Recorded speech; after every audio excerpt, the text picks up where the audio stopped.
Wait. What do they mean, non-useful men? Huh? Men who've been hurt, like in combat. But, but don't they have a veterans organization to take care of them? They don't. Oh, okay. Well, I see. Right. Still non-useful men. Yeah. All right. July 14th, 1952. U.S. President Harry Truman has said he will not run for the presidency again. So who will? Well, the party conventions are both this month in Chicago, and this week, the Republicans choose their candidate.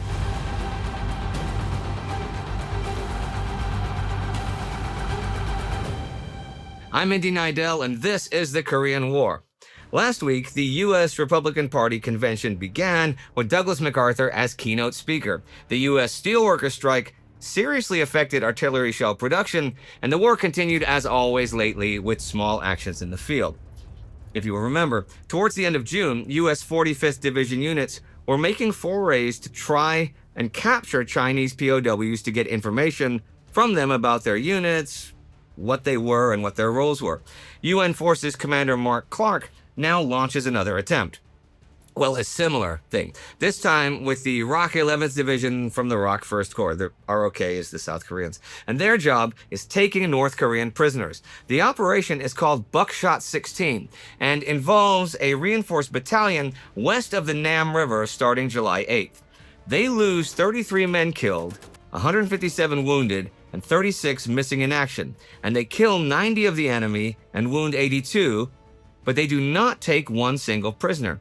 This is something the communists have been doing since the UN cracked down and took firm control of the POW camps, refusing to be captured and even accepting death before capture.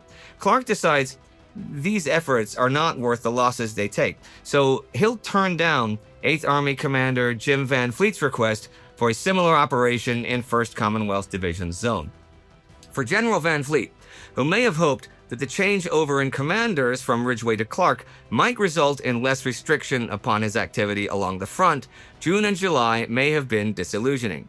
For sure, Van Fleet wanted U.S. 9th Corps to advance to take new positions and take control of the whole Iron Triangle last month, but Clark was decidedly unenthusiastic about it.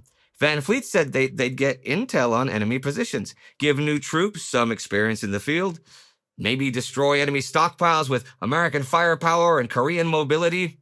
Clark argued back that it might involve serious casualties, or maybe it would cause setbacks at the Panmunjom peace talks, or would mean they didn't have reserves ready should there be a heavy enemy counterattack. So he thought the disadvantages outweighed the advantages. It was evident that the new commander would be as reluctant as Ridgway had been to step up the pace of the ground war merely to gain real estate. But Clark is well aware that the communist forces have nearly doubled in strength on the ground and in the air since the peace talks began last summer. Well, a year ago this week, actually. They've got like 2,000 planes in Manchuria. Half of those are jets. Their frontline forces are at full combat strength. They've seriously increased their artillery, and they've greatly improved their defense lines. There are some small UN raids, but not that successful, really. In the ROK 2nd Corps zone, the ROK Capital Division tries to take hill positions northeast of Gimhwa, and they get knocked back. ROK 5th Division from ROK 1st Corps also fails to dislodge the enemy from a hill on the east coast. On the 10th, the North Koreans counterattack here, and they take a big hit from the ROK 5th Division. But as I said last week, there is to be a big raid this week in the sky, a huge bombing campaign on Pyongyang, and some military targets nearby. On the 11th, the UN flies 1,254 sorties. U.S. 5th Air Force and the Navy's 7th Fleet planes do this together in 3 waves against around 40 targets both in and near the city. That's during the day. When it gets dark, B-29 bombers come in as well. What sort of targets are these? Railway centers, supply depots, gun positions, factories. North Korean radio says the UN levels 1,500 buildings and damages nearly 1,000 more, from 1,400 tons of bombs and 23,000 gallons of napalm. They do take pretty heavy AA fire, though it only actually shoots down 1 Air Force plane and 2 naval planes, and damages a further 8 Air Force planes. I mentioned some ROK operations just a minute ago. I'd like to say a few words about their army now. Since the United States wished to decrease gradually its commitments in the Far East, the contributions of the ROK, Japanese, Chinese nationalists, and the armed forces of the other nations in the area became more important. U.S. funds invested in native troops produced multiple returns. For the same amount of money, would train, equip, and maintain more Far East nationals than Americans. And by the same token, should permit the U.S. eventually to free its responsibilities and its manpower in the theater. Whether the additional soldiers would also succeed in attaining a high degree of quality was as yet undetermined. Mark Clark has a different attitude towards the ROK than his predecessor, Matt Ridgway. Ridgway wanted a 10-division force of 250,000 men. Clark wants an expansion, the bigger the better, in his eyes. In actual reality, ROK forces are already way over 250,000. Ridgway, just before leaving his post, gave a troop list of 360,000 total, also covering additional forces being organized like artillery and security, and providing for 10 more infantry regiments. It was still only 10 divisions, but these independent regiments could be used for new divisions if that ever becomes a thing. In June, Clark reminded Washington, D.C. that ROK troops had taken over from the South Korean National Police in the core areas and did a lot of guarding of POWs and also guerrilla suppression all over the South, which I've mentioned before. But by now, the training program, which turns out 700 ROK soldiers per day, is piling up a surplus because there's not that much attrition at the front. Clark thinks it would be foolish to stop that training process because if there suddenly is heavy attrition at the front, they'll be all set for replacements. So he asks for the Army authorization for 92,100 more bulk personnel and another 20,000 or so for 6 other regiments. However, a few days later, Clark asks for something else. He wanted to add 2 more ROK divisions to the troop list and increase the total for logistical support from 363,000 to about 415,000. With the creation of the new divisions, Clark maintained, the number of Asians fighting communism would rise and the number of American casualties would decline. The ROKA replacement system would sustain the extra divisions and the 6 separate regiments and help make the best use of Korean manpower. The timing for this, though, might be less than ideal. Yu Chen-yang, South Korean ambassador to the U.S., is busy urging state, Congress, and the U.S. Air Force to take on a 3-year plan for building up the ROK Air Force. You may remember that Matt Ridgway was opposed to the existence of what can only be a small ROK Air Force because he thought it would be destroyed immediately in any conflict with communist air power like China or the Soviets, right? So it would be a waste of time, money, and stuff. But Yang is making some headway. There's also the fact that with the artillery ammunition shortage, ROK Army increases in that would necessitate UN reduction. So if there was to be an expansion of the ROK Army, it should be in separate regiments that do not need this artillery support and not divisions. The Joint Chiefs at the end of June decided to maintain the 10-division, 250,000-man ROK Army and the existing ROK Navy and Air Force. U.S. Army Chief of Staff Lightning Joe Collins is visiting Korea right now, and he has at least approved an expansion of Katyusha, Korean augmentation to the U.S. Army, enlisted Korean personnel assigned to 8th Army units. He approves raising that number to 2,500 men per division, which is a decent amount, but that's all he's going to do. So Clark has to tell Van Fleet to not activate any more separate ROK light infantry regiments, and the ROK Army strength, including support personnel, cannot exceed 362,945 men. How, then, to ensure the training system does not cause total ROK strength to exceed this?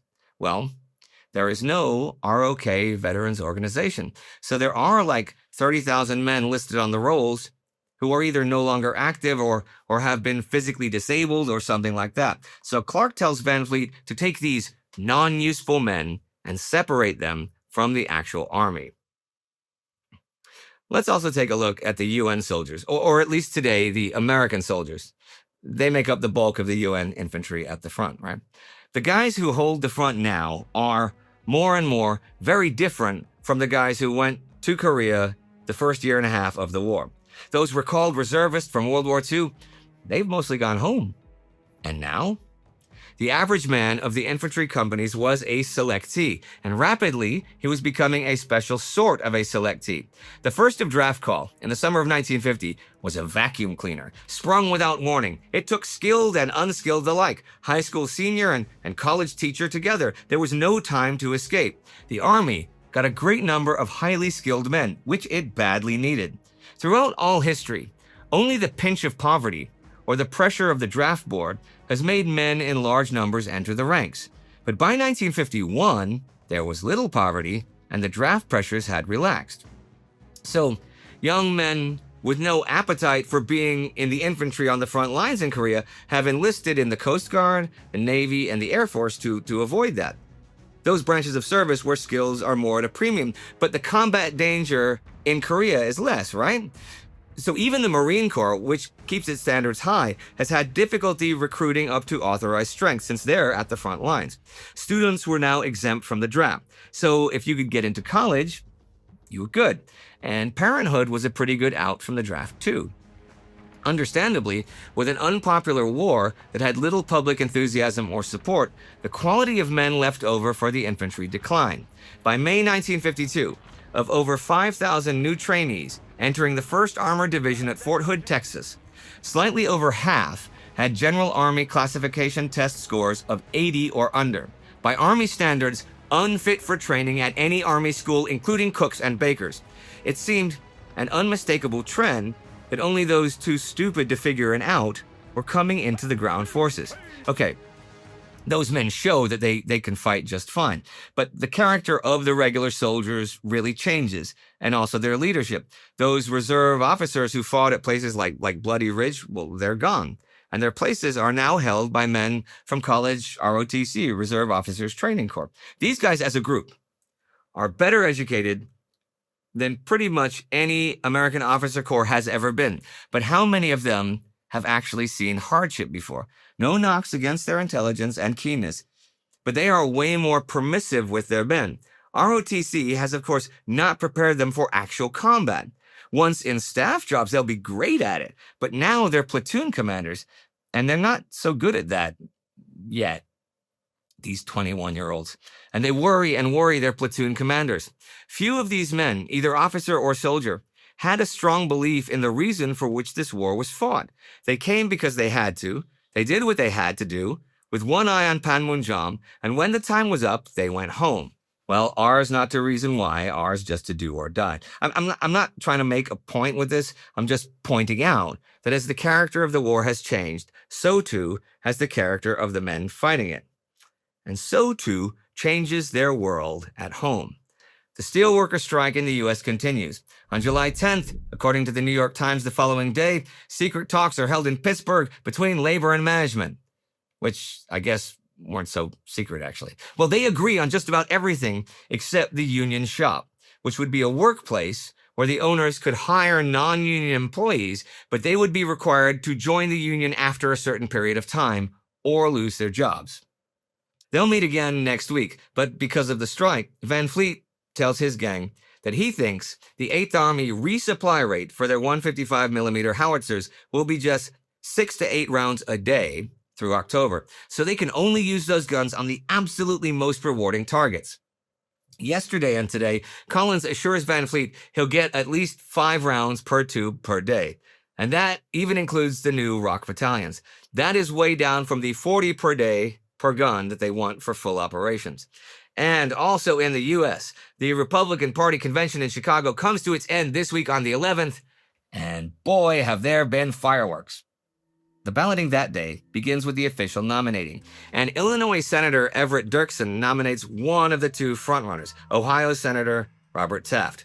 Maryland Governor Theodore McKelvin nominates the other frontrunner, big World War II hero Dwight Ike Eisenhower. On the first ballot, Ike gets 595 votes. 9 short of the nomination, and Taft gets an even 500.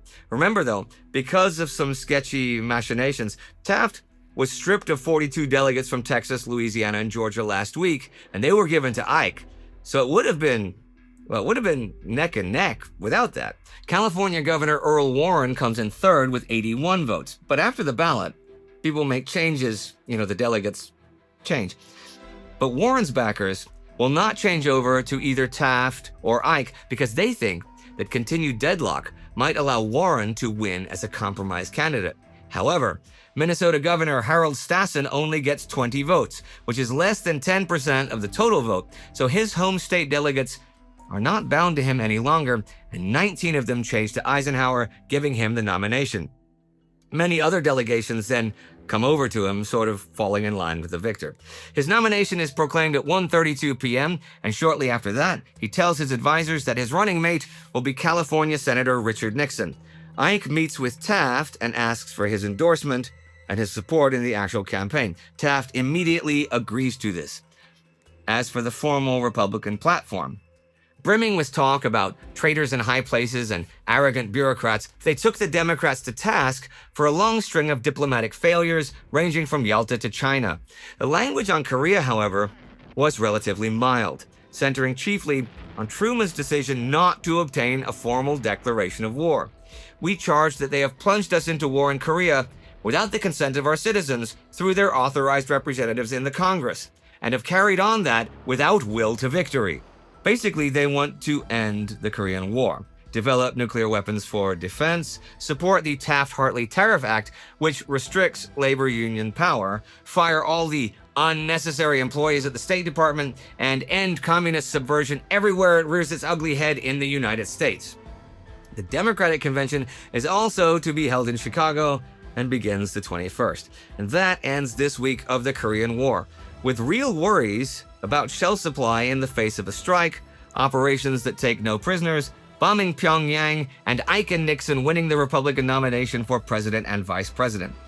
And Nixon and Wisconsin Senator Joe McCarthy at the convention very prominently talking up the anti-communist rhetoric. McCarthy has risen to fame with his accusations that there are communist infiltrators in the U.S. government at the highest levels within the Truman Association. Ironically, it was Truman's executive order in 1947 requiring federal civil service employees to be screened for loyalty for possible associations with organizations deemed, quote, totalitarian, fascist, communist, or subversive, or advocating, quote, to alter the form of government of the United States by unconstitutional means, end quote, that set the stage for McCarthy's huge crackdown campaign.